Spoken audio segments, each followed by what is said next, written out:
now onto one of my favourite scales, actually probably one of my students' favourite scales as well. This one is C major contrary motion.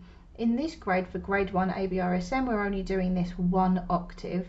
And a contrary motion, if you think about what the word contrary means, it means to do the opposite.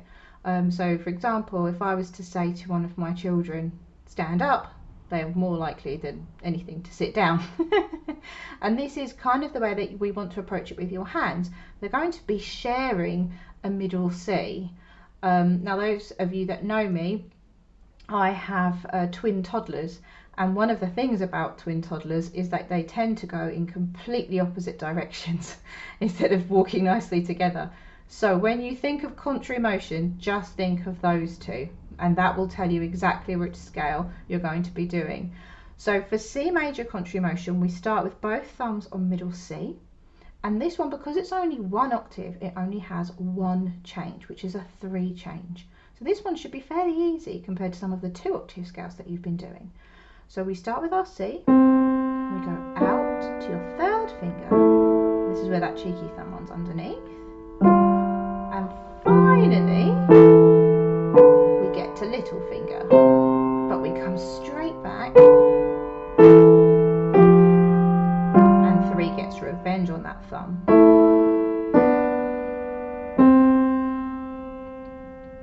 In actual fact, one of the most important things with this one, because it is so short, is actually to do with how all of the notes should be roughly the same length. So by that I mean you don't want to rush, then have a pause, and then rush again. So I'm going to show you an example of something that I see with new starters that happens quite frequently.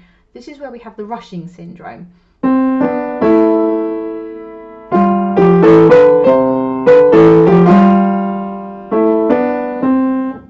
So you can see when your fingers have got a clear run at something, they go a little bit crazy. But then when it comes to the change and you're trying to make sure that your change is the right one, which is the best thing to do, we have that gap in the middle. So this is an example now of how it should sound if it's at an even sort of tempo.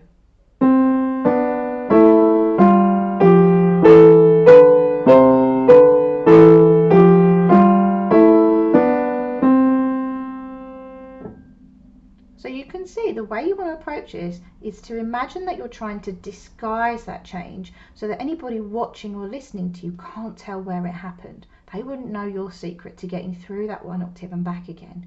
Now in an ideal world, we want it maybe just a little bit faster and with those dynamics in there.